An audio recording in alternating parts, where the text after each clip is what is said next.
I'm pleased to announce our doctoral Omenn awardee, Betty Cohn from the Institute of Public Health Genetics.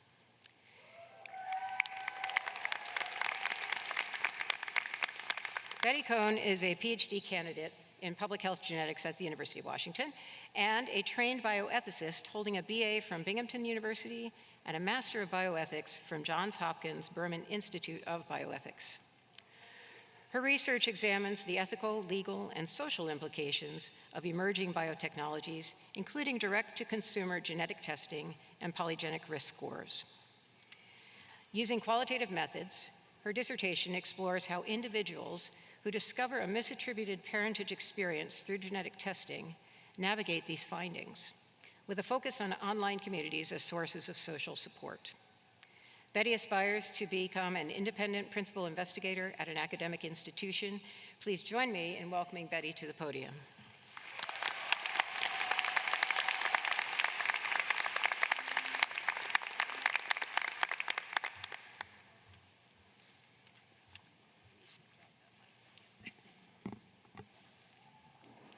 Thank you so much for this honor.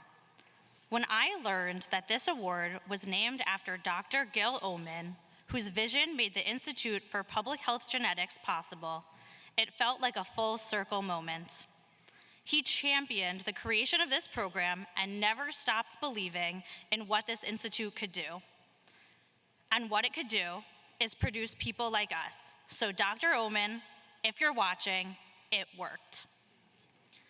Standing here as a public health genetics graduate feels especially meaningful because I almost wasn't a public health genetics student at all. My original plan was to become a genetic counselor. I applied to over 10 programs. I didn't get into any of them. And at the time, it felt like a wall. But really, it was a detour, and a better one than I could have planned. During a summer research internship abroad, I attended a talk by a professor at Johns Hopkins and asked a question. That conversation led to a master's degree in bioethics at Hopkins. And my advisor there knew my advisor here, and that connection brought me to UW, to public health genetics, and to this stage. None of it was planned, and all of it mattered. I want to talk to you today about something called side quests. The main quest is the obvious planned path, but a side quest is optional. It takes you off-road. Without them, you can technically achieve your goals, but you can miss so much.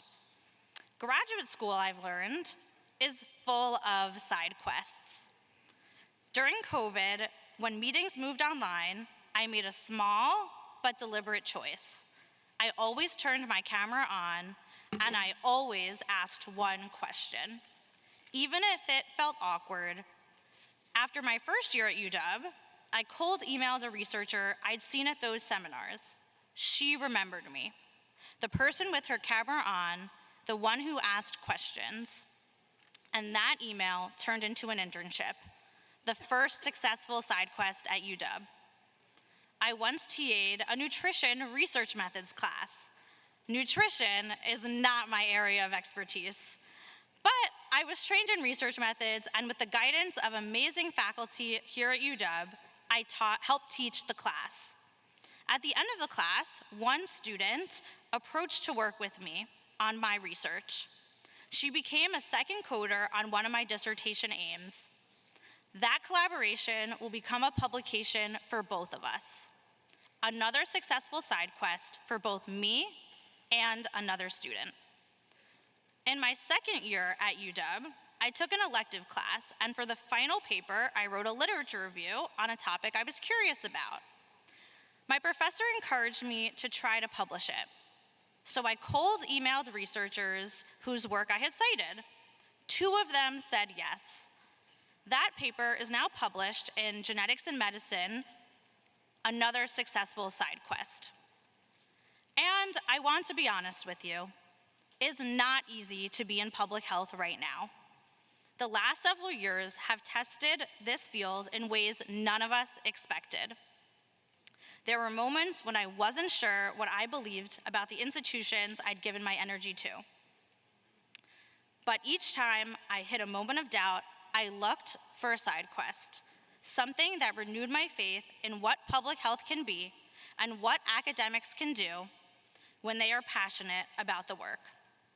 Cumulatively, those side quests led to 8 publications, 3 TA positions, a master's in bioethics, a PhD in public health genetics, and next, a postdoctoral fellowship at the University of Pennsylvania.